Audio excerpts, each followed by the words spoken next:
Yo, j'espère que tu vas bien. Moi ça va nickel, comme d'hab. Alors aujourd'hui je vais te parler uniquement de mon bench et je vais te montrer un petit peu ce que j'ai fait les dernières semaines pour le faire progresser. Bon déjà en 1 je suis passé en max grip, donc max grip c'est index sur l'anneau. J'étais en majeur sur l'anneau depuis quelques mois. Donc déjà le fait d'écarter mon grip de un doigt de chaque côté ça fait que je réduis un petit peu l'amplitude. Le 2 c'est lié au 1, c'est-à-dire que j'ai un meilleur pontage et c'est en partie lié à mon grip. C'est-à-dire que plus ton grip sera serré, moins tu vas pouvoir ponter.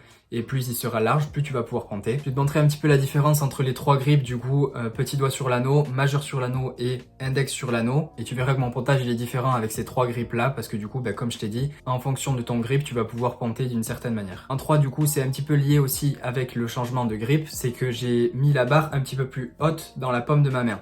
Donc j'ai les poignets un petit peu plus cassés, et du coup ça réduit encore l'amplitude de mouvement. Et ça encore une fois, plus tu as un grip serré, moins tu vas pouvoir casser tes poignets, et plus tu as un grip écarté, plus tu vas pouvoir casser les poignets. En 4, j'ai beaucoup moins de mouvements parasites au niveau de mes poignets. Je sais pas si tu avais suivi les dernières semaines, mais en gros j'avais un problème au bench, c'est que je faisais une extension de poignet pendant la phase excentrique et une flexion de poignet pendant la phase concentrique, et ça faisait que la barre, elle pivoter vers l'avant de mon corps, les disques tournaient et en gros ça envoyait la barre vers mes pieds et du coup ça donnait une mauvaise trajectoire que je pouvais pas rattraper. Et d'ailleurs par rapport à ça je vais donner un bon exemple. Pour le SBD de vendredi, j'ai fait 140 la première fois, j'avais les poignets un petit peu moins cassés que d'habitude et j'ai un petit peu fait une flexion de poignet pendant la phase concentrique et je pouvais pas pousser la barre.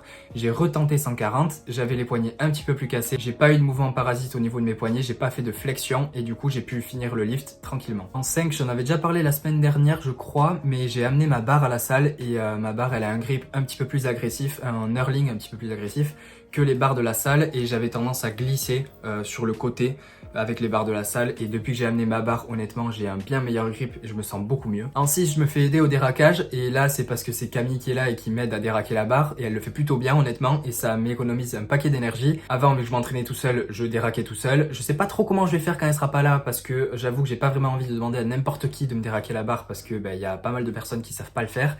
Mais ça aide pas mal quand il y a quelqu'un qui déraque les barres correctement, ça t'aide à économiser de l'énergie pour le lift. Et en dernier, je mets 2 élastiques sur le banc, donc ça je le fais depuis que je suis à la salle. Je pouvais pas le faire chez moi et ça me dérangeait pas de pas pouvoir le faire. Mon banc il glissait pas, je trouvais.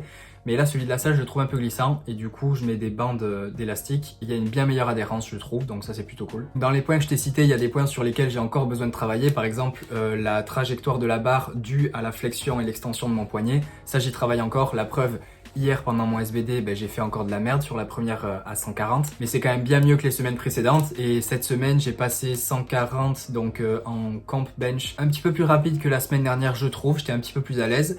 Et j'ai passé aussi en milieu de semaine, mercredi, 150 en bench à la cale. Et c'était 3 CT.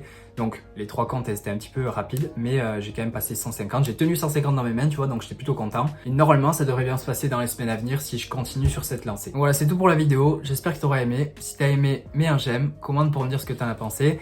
La semaine prochaine, normalement, il y aura un SBD RPE10, donc il me tarde de voir ce que je vais faire. J'espère que je vais faire un truc plutôt mignon. Je te dis à la prochaine. Reste positif. Peace. Donc là, c'est Camille qui m'aide à déraquer la barre et honnêtement, ça... Aussi parce que je le fais extrêmement bien, faut le dire. Et honnêtement, ça m'économise un paquet d'énergie.